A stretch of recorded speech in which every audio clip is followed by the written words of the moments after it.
Mapagpalang araw sa inyong lahat mga kalakay.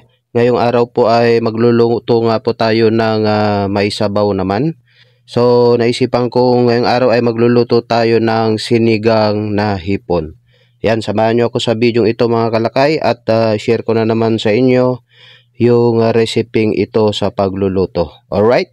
Ito po yung ating mga ingredients mga kalakay. Mayroon po tayong mahigit 1 kilong hipon po dito. At meron din po tayong okra dito mga kalakay, saka sitaw. At meron din po tayo ditong kangkong. Yan, bali marami po yung ating gulay na gagamitin ngayong araw sa ating sinigang. At meron din tayong labanos dito mga kalakay. At meron din tayong kamatis. Ayan, bali 3 pirasong kamatis po yan. Meron tayong luya, sibuyas. At mayroon tayong pangtimpla mamaya mga kalakay, yung ating sinigang mix, saka yung ating asin, at mayroon din po tayo dito paminta. Yan. Sige mga kalakay, at mag-umpisa na tayong magluluto.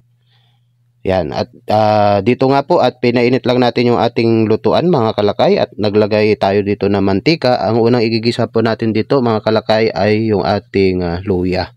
Yan. Tapos isusunod nga po natin dito yung ating sibuyas mga kalakay sa ating paggigisa. Okay, pag luto na yung ating luya sa sibuyas, isunod na natin yung ating kamatis. Ayan, bali igigisa po natin yung ating kamatis mga kalakay hanggang magkakatas po yung ating kamatis. At ilagay na nga po natin dito yung ating hipon mga kalakay. Yan, bali isama na natin sa ating paggigisa yung ating hipon. At hahantayin po natin yung ating hipon mga kalakay na magiging orange po siya. Yan, bali isasabay na natin dito yung ating pamintang durog mga kalakay. Para yung aroma ng ating pamintang durog mga kalakay ay manunuot sa ating hipon, yan, sa ating pagigisa. Yan, antayin lang po natin mga kalakay na mag-orange po yung ating hipon. Ayan, bali halo-haluin lang po natin yung ating niluluto mga kalakay. Yan, para sa ganun ay pantay po yung kanyang pagkaluto yung ating hipon. Yan, bali igigisa lang po natin yung ating hipon mga kalakay.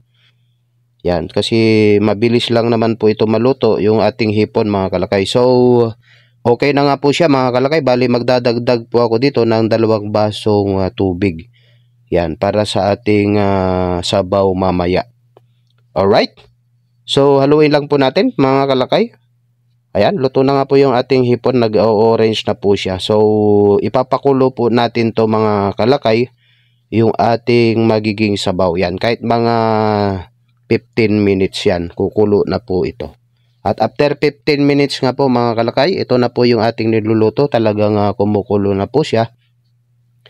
So, ilalagay na natin dito yung ating labanos. Yan.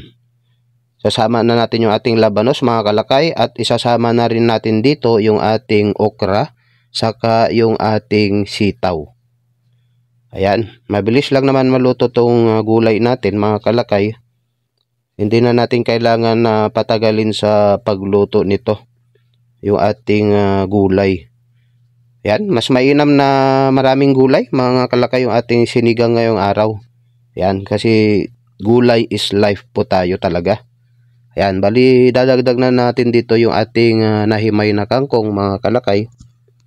Yan, bali halo lang po natin para maghalo po yung ating mga gulay saka yung ating hipon mga kalakay. Yan, bali halo-haluin lang po natin. Okay. Bali tatakpan lang po natin mga kalakay para maluto po yung ating gulay. Yan, kahit mga 5 minutes lang po yan, luto na po yung ating gulay mga kalakay. At ito na nga po mga kalakay, luto na yung ating gulay. Ayan. At titimplahan na nga po natin. Bali maglalagay po ako dito ng sampalok powder mga kalakay. Yan, para may asim lalo yung ating sinigang. At titimplahan na nga po natin. Bali maglalagay na po tayo dito ng asin. Yan. At mamaya-maya to mga kalakay ay luto na yung ating napakasarap na sinigang. Wow! Talagang sabaw pa lang nito mga kalakay, talagang sadyang napakasarap talaga. Alright? At ito na nga yung ating sinigang na hipon mga kalakay. Luto na po yung niluluto natin. So ilalagay na natin sa ating lagayan yan. Para sa ating preparation, sa ating pananghalian. Wow! Talaga naman, sabaw pa lang talaga mga kalakay, ulam na. Alright? Maraming salamat guys, mga kalakay, sa inyong mga suporta po dyan yan. God bless all.